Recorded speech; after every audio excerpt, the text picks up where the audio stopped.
Nearly 5 hours binge watching the latest season of Stranger Things, and I am beyond speechless. I can't even begin to describe my expression after watching the finale, but it was probably something like this. And that's why today, on Flick Summary, Stranger Things Season 5, Volume 1. Episode 1 opens up with a flashback to the day Will vanished. We see him waking up in the Upside Down, confused and terrified, before the Demogorgon begins hunting him through the dark, twisted version of Hawkins. It eventually catches him and drags him to Vecna, who forces a vine down Will's throat and begins filling him with dark particles. And if you remember how Season 1 ended, this is exactly the state Will was found in when he was finally rescued. We jump forward to November 3rd, 1987. More than a year has passed since the events of Season 4, and Will's family has moved into Mike's house. We catch a brief glimpse of Holly speaking to someone through the window, though the identity of her companion remains a mystery for now.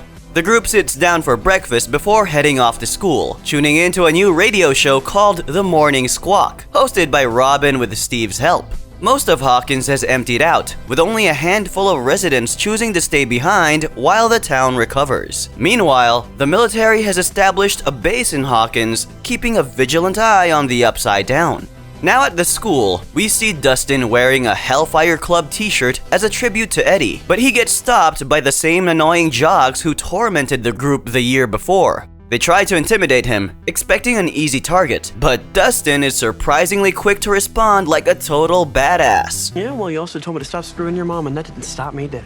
A fight breaks out, and just as things start to escalate, Lucas and the rest of the group step in, warning the bullies to back off or face the consequences. Damn! Scared Nerdy Boys era is closed. The group talks and makes it clear that they haven't forgotten any of what happened. The boys warn Dustin to keep a low profile, not wanting to draw any attention that could jeopardize their mission to track down and defeat the monster. But Dustin refuses to listen and retaliates against the jocks, slipping a snake into their lockers, which only escalates the situation, making things worse. But we'll get to that in a second. We then see Eleven training relentlessly, pushing herself to surpass her personal limits so she can finally enter the Upside Down and confront Vecna. Meanwhile, the military is hot on her trail. Murray arrives at the radio station, delivering supplies from outside Hawkins along with crucial information, which Robin cleverly broadcasts in code for the group to decipher. We learn that the military is preparing a burn, an operation where they will cut through the tangled layer of tentacles, sealing the entry to the Upside Down and enter it themselves. The group knows the mission will give the military roughly 2 hours before they return to the real world, so they plan to smuggle Hopper inside for reconnaissance, then return with a plan to strike.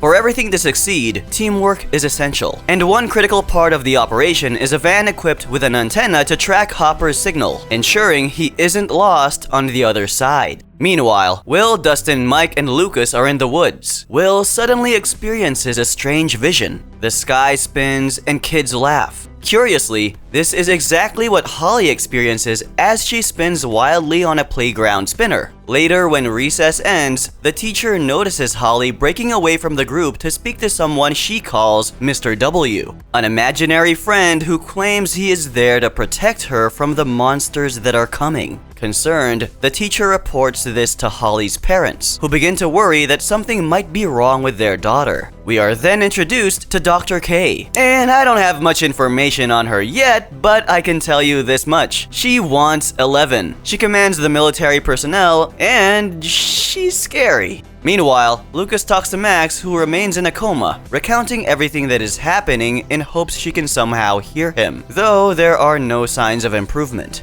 As the time for the burn approaches, everyone moves into position, but Dustin is nowhere to be found. Now, remember when I mentioned earlier his actions would only make things worse? Well, here's what I meant. Dustin went to visit Eddie's grave and discovered the jocks had painted a message in the snake's blood. They sneaked up on him and beat him mercilessly. The team is unaware of the situation and is still waiting for Dustin, who is supposed to operate the antenna in the van to keep track of Hopper. But when it becomes clear he won't make it, Jonathan steps in, riding with the last person he would hope to be with, Steve.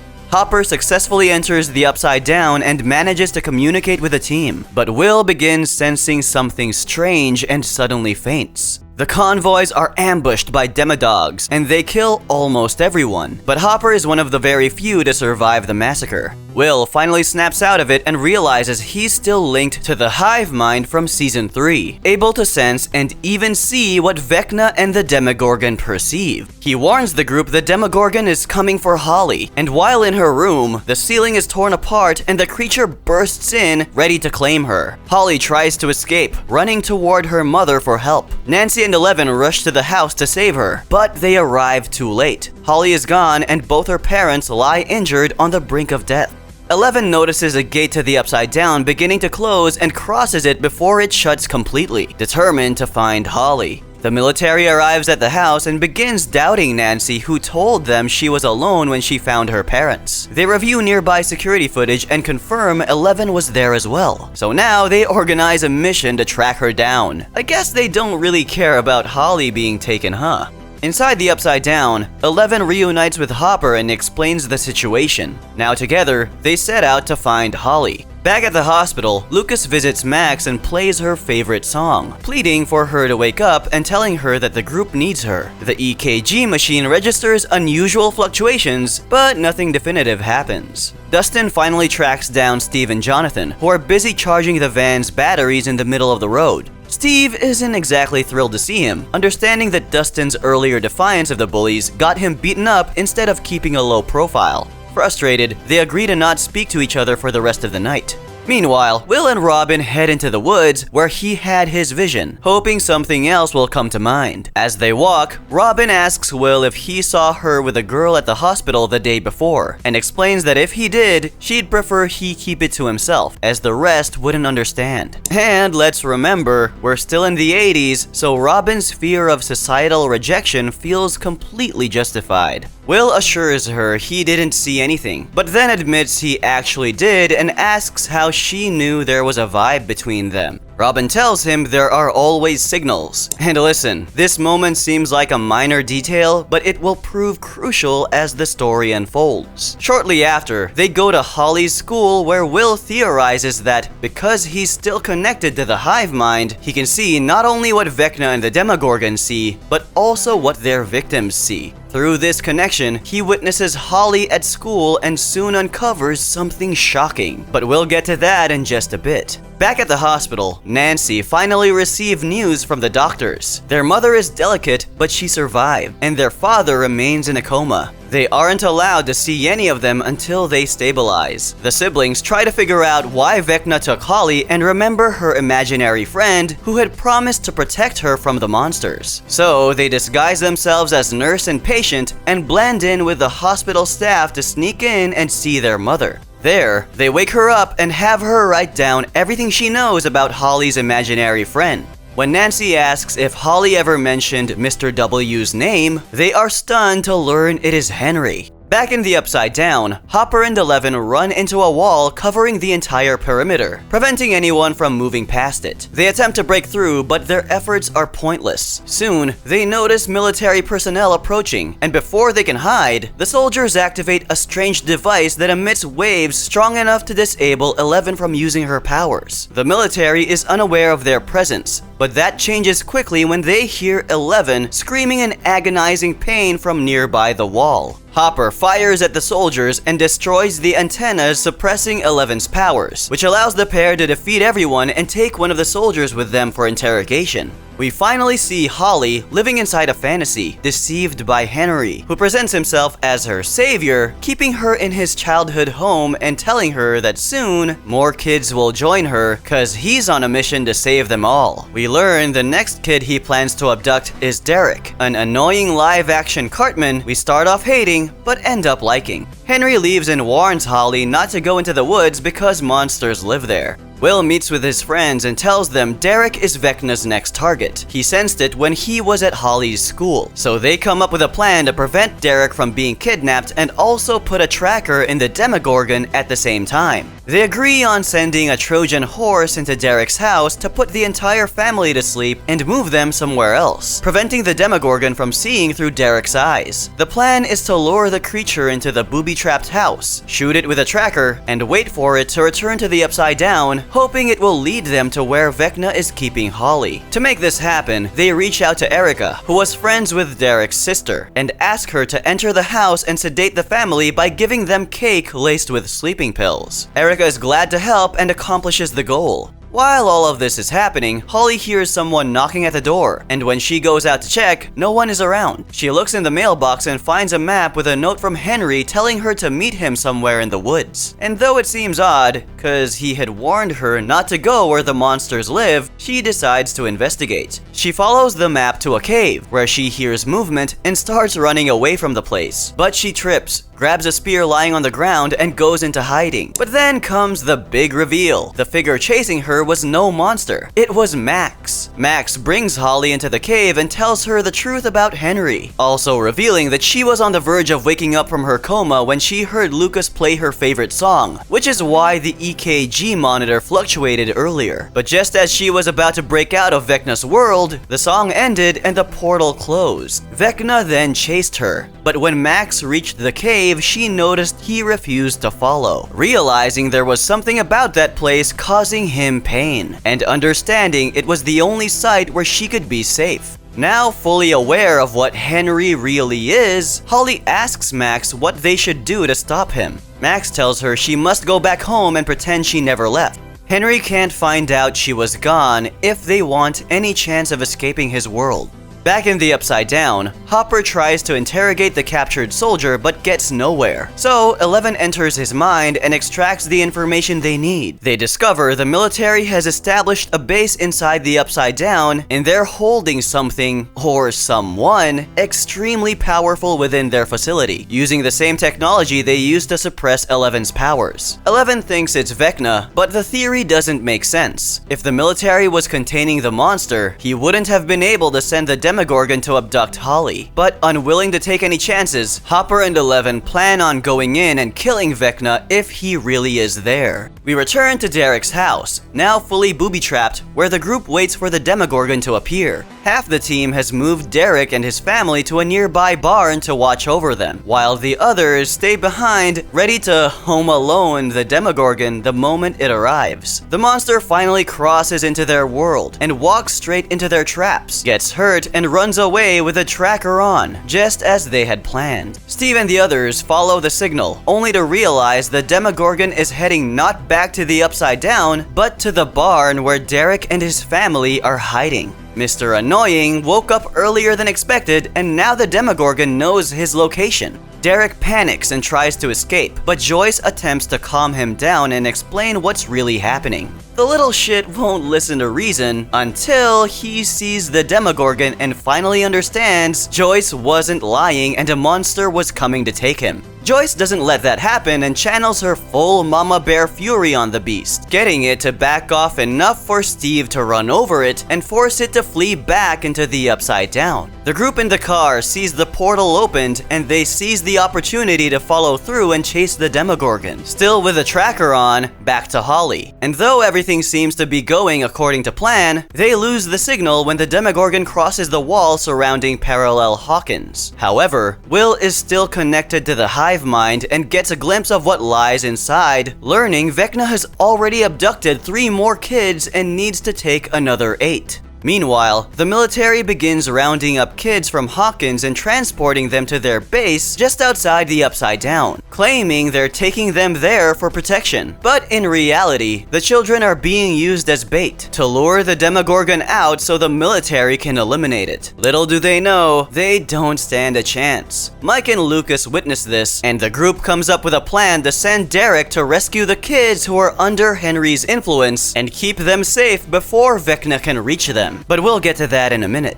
Back in the Upside Down, Dustin manages to contact Hopper and Eleven through the radio. He tells them that their group has also hit a wall, just in a different part of Hawkins. Hopper explains there's no way through it and warns them to stay safe while he and Eleven work on a plan to save everyone. Their plan is to break into the military base inside the Upside Down and reach the room where they believe Kay is holding Vecna. They move in quietly and nearly succeed, but just as they're about to reach their target, the soldier they previously interrogated returns and alerts the entire base. The military immediately activates the inhibitors that block Eleven's powers and rushes to the control room to capture her. Eleven slips away and hides in another room while Hopper stays behind. Kay eventually finds her, but before she can say a word, Eleven cuts her off and tells her she and her men are going to die. God, I love how this season feels so much more raw. Hopper outsmarts Kay's men and takes down a bunch of them, but just as he eliminates the last guard, tentacles trap him in the control room. Kay enters and promises to release him if he answers her questions, but Hopper refuses to give any information, so she increases the room temperature, which makes the creature strangle Hopper tighter. Eleven goes back into the room with what little strength she has and tries to take Kay down, but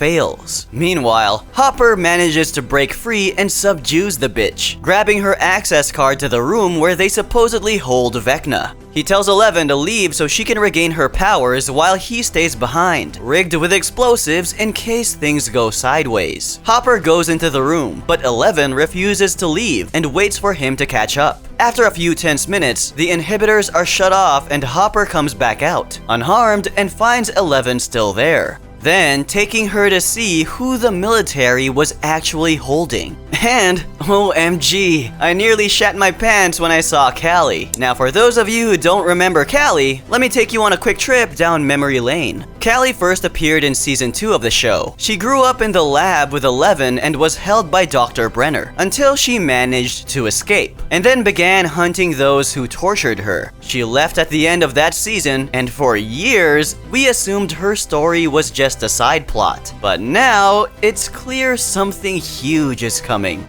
Back in the real world, the group prepares to execute their plan to rescue the kids from the military base. As they head toward the tunnels, Mike asks Will if he could see his mom when the Demogorgon was about to attack her. Will explains that he could see her through the Demogorgon's eyes, but there was nothing he could do to help. So Mike suggests he could maybe use his connection to the monsters to control them, just like Vecna does. Will laughs and makes a subtle gesture, but Mike ignores it. Now, remember what Robin told Will about the signs that show if someone is interested in you? Mike's dismissal of Will when he touched him was a clear sign that his feelings weren't reciprocated. Watching from afar, Robin finally realizes that Will is in love with his best friend, but it wasn't mutual. Now fully aware of Will's feelings, Robin pulls him aside in the tunnel and shares her own story, telling him about the first girl she liked, who ended up going out with Steve. Robin had thought that if this girl liked her back, she could finally be free to show her true self to the world. But when she realized her crush was into boys, she coped with it by watching a home movie of herself as a child, carefree and fearless. That memory reminded her that she didn't need someone else to be happy. And listen, on the surface, this story might not seem important for the plot, but trust me, it becomes a big deal for the ending of the show.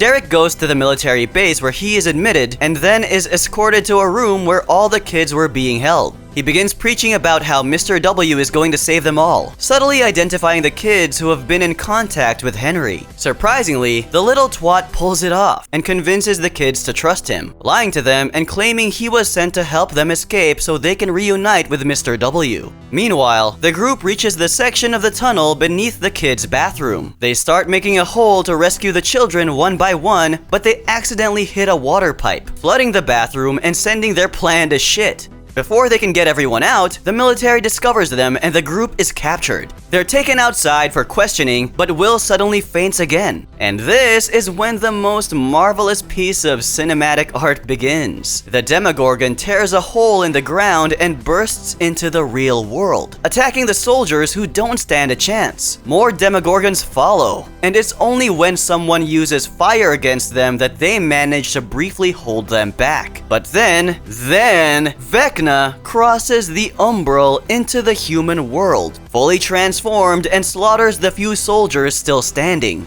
And oh god, the way the show didn't hold back on some of the deaths had me screaming like a little girl. Vecna wipes out everyone in his path and lifts Will off the ground, explaining he took the kids cause they were as weak as Will once was, and now they belong to his mind. He leaves and Will reconnects with the hive mind, seeing the Demogorgons closing in on his friends, ready to annihilate them. But just as they're about to strike, magic happens. Now remember Robin's pep talk? It leads Will to start recalling happy moments from his childhood, reliving the time he befriended Mike and building his wooden castle in the forest. And that, ladies and gentlemen, is what awakens his powers to be a fucking badass legend and kill all the Demogorgons the same way Vecna kills his victims. God, I swear I hadn't felt this way since that time when Captain America lifted Mjolnir. This has to be one of the best climactic endings I've ever seen. And sure, the show isn't over yet, but that alone had me fangirling over Will and officially making Stranger Things my all-time favorite show in the world.